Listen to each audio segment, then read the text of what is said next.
Tengo el agrado de saludar al representante de los trabajadores de la Corporación Municipal, de la Cormupa, Ricardo Yarzo. Mire, se me había enganchado acá ¿Cómo está, don Ricardo? Buen día, gusto de saludarte y bienvenido al programa una vez más. Agradecido.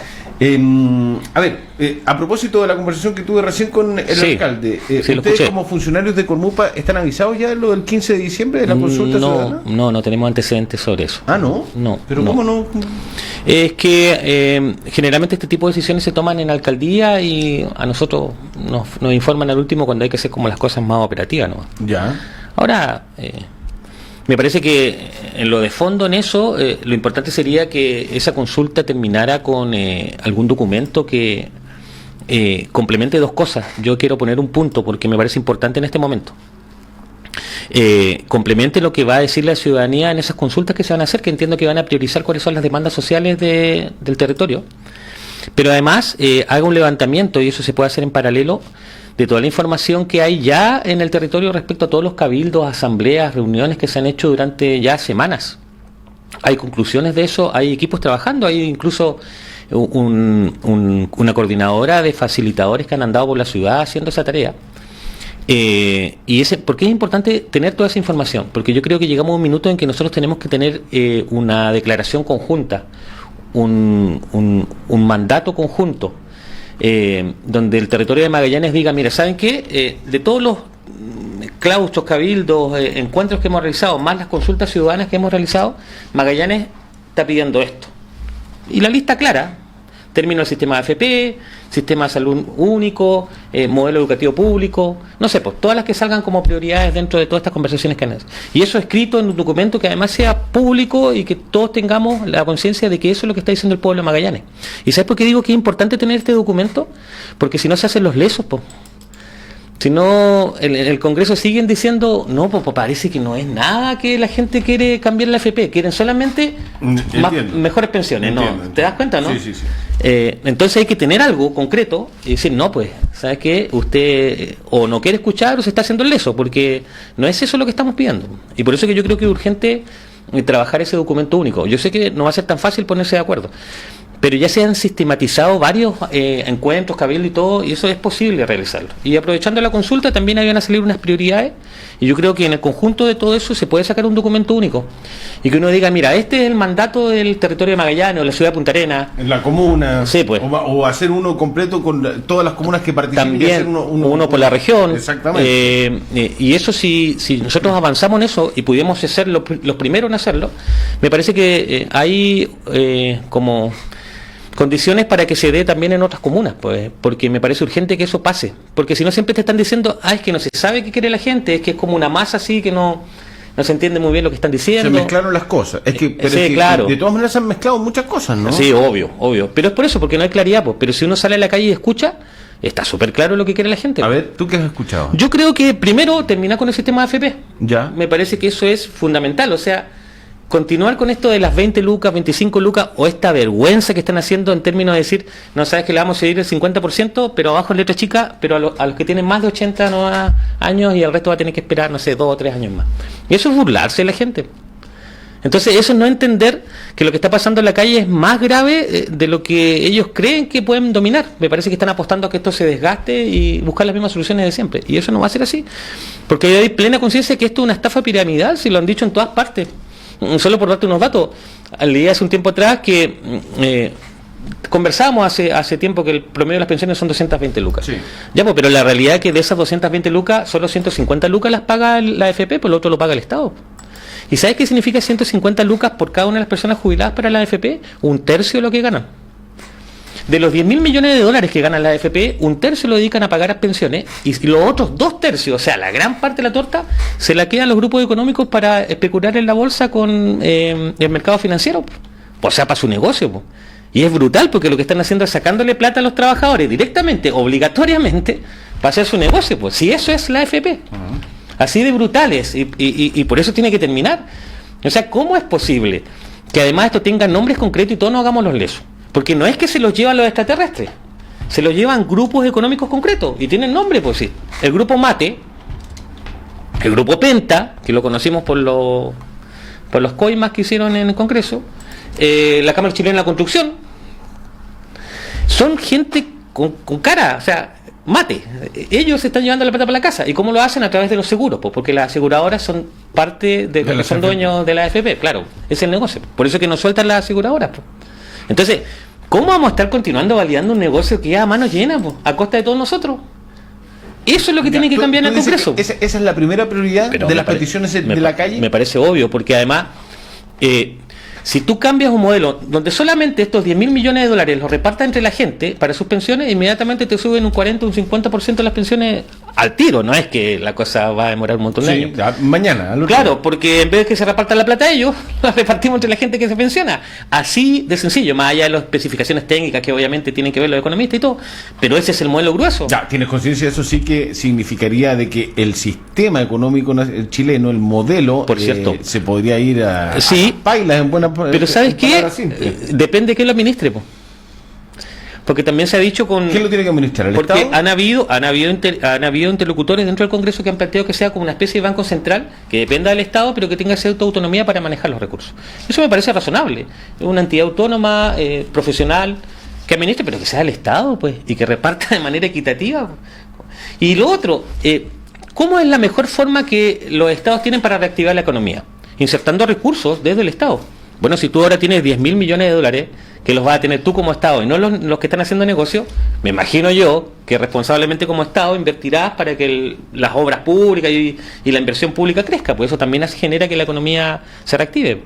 Entonces, por donde lo mires, desde el punto de vista social, es una buena decisión. Lo que pasa es que desde el punto de vista de los negocios económicos que tienen los que están interesados en esto, no, pues, y hacen lobby para que los parlamentarios no lo hagan. Si esa es la cosa, pues. Todo lo otro es contarnos cuentos, ¿no? Si la inversión total que van a hacer en la agenda social no alcanza el 1% del PIB, eso es. Y hay plata para hacer más cosas. Pero obvio, pues si además eso tiene que ver con la recaudación. O sea, voluntad. Todo es con voluntad. Ya, pero se va ahora, si es que ya no entró el proyecto con discusión inmediata del presidente, que lo va a hacer ingresar por el lado del Senado para sacar a las fuerzas armadas para proteger puntos críticos. ¿Qué te parece? ¿Estás de acuerdo? ¿Crees que están los votos como para poder apoyar la instancia del presidente? Me gustaría volver un punto atrás ahí. Tú sabes que la noche en que se firmó este famoso acuerdo que hicieron en el Congreso, la madrugada del viernes sí, pasado. Antes pasó. Muchos supimos que hubo una reunión anterior donde el presidente se reunió con el ministro de Defensa, yo entiendo previo a haber llamado a los generales, para decretar el estado de emergencia. Los que entienden cómo funciona la lógica militar sabrán que los militares esta segunda vez no iban a salir de la misma forma que salieron la vez anterior. Y eso hay que decirlo, porque lo que hizo Piñera fue declararle la guerra a Chile. Y él estaba dispuesto a sacar irresponsablemente a gente armada a la calle para que tome otro tipo de decisiones. Y eso iba a ser brutal. Y este presidente estuvo dispuesto a eso. Si fue horas antes que esto se cayó, hay distintas versiones. Dicen que algunos generales se opusieron, hay otros que dicen que le recomendaron que no. Como haya sido, él tuvo la voluntad de hacerlo. Mauro, te voy a hacer una pregunta. Si él estuvo dispuesto a dispararle al pueblo por pedir mejores salarios, mejores pensiones y una salud digna, imagínate lo que van a hacer estos gallos cuando sea por el agua. Ya, pero se supone que no habrían... A ver, estoy hablando sobre un supuesto, sobre lo que se está diciendo en algunos medios de comunicación, de que van solamente a proteger, van a estar ahí, no van a interactuar con la gente, y que para eso va a quedar solamente Carabineros. Eso es decir, sacarle la mochila con piedras a Carabineros para poder para que ellos tengan la capacidad real, físicamente hablando y psicológicamente hablando, seguramente, para estar en las calles cuidando el orden público, y que las Fuerzas Armadas se preocupen de proteger los entornos de estos puntos críticos. Hablamos de luz, agua, gas, benzina, supermercados, comisarías, regimientos, etcétera. Sí. Me parece que, dicho esto, ellos tienen un conflicto porque están desbordados, porque los puntos de conflicto son muchos en el territorio y no pueden cubrirlo. La pregunta es, ¿por qué se produce eso? Se produce porque hay una gran cantidad de personas en las calles reclamando causas justas, donde se mezclan estos otros grupos que generan todo lo que hemos visto.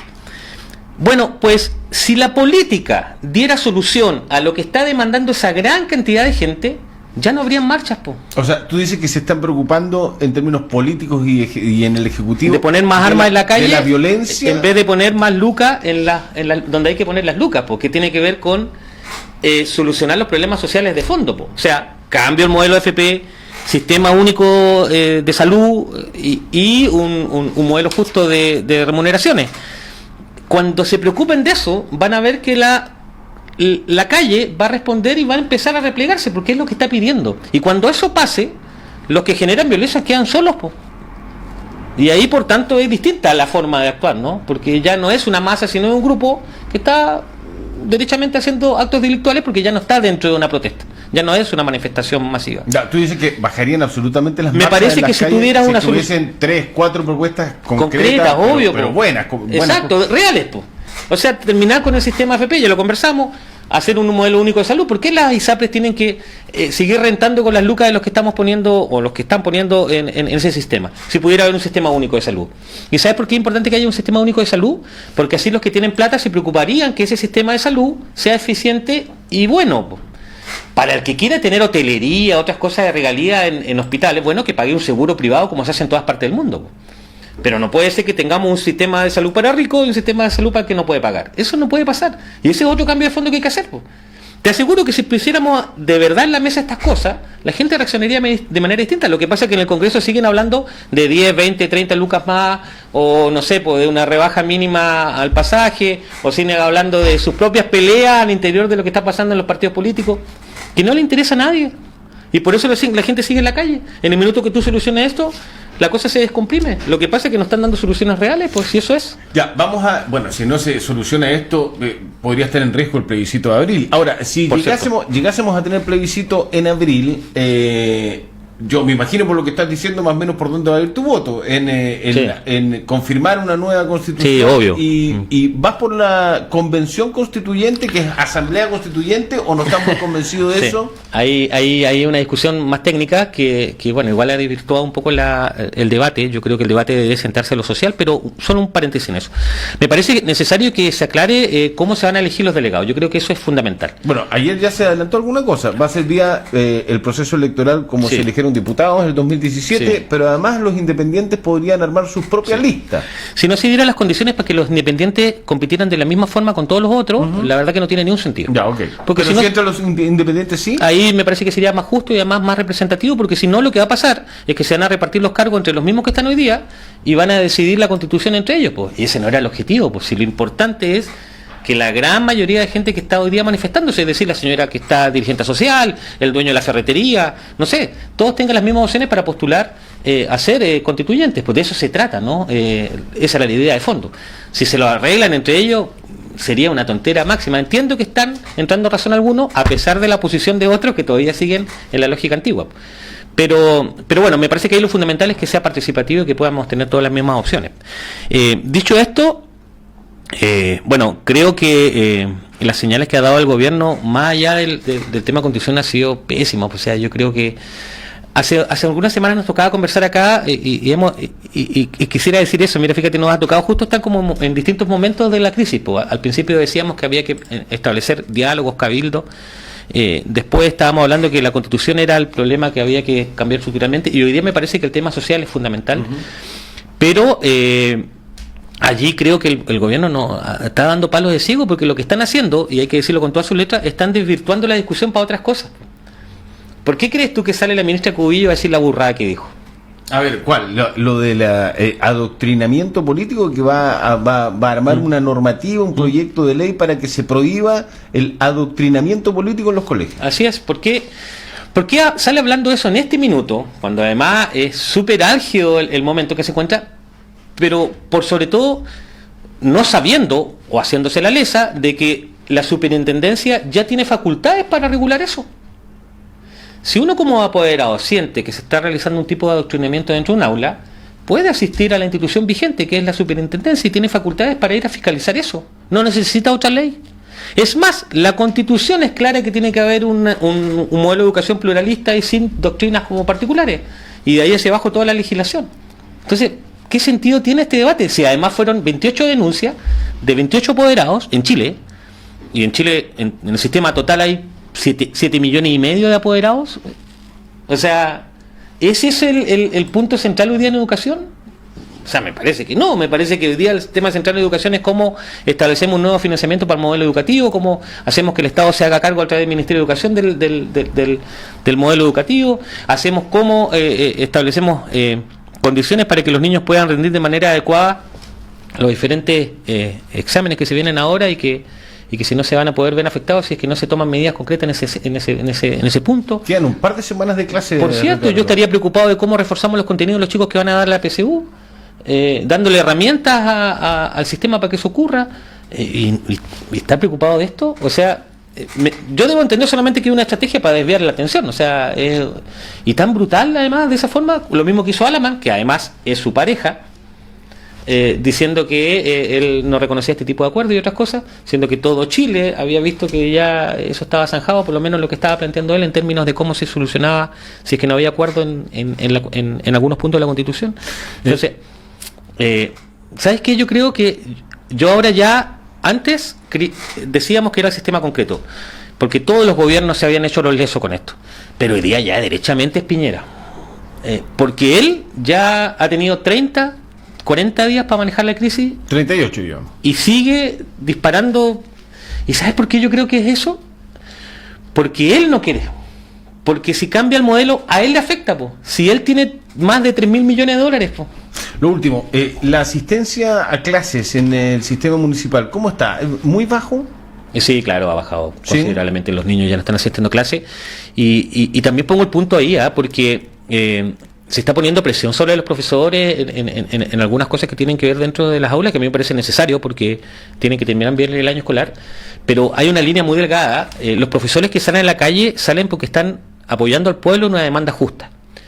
Y establecer esta especie de amedrentaciones como media solapadas, como diciéndole, oye, ten cuidado, cuida la pega, o ojo, o estas cosas que se hacen directores en escuela, que hacen, también lo hemos visto en algunos servicios públicos y en algunas empresas.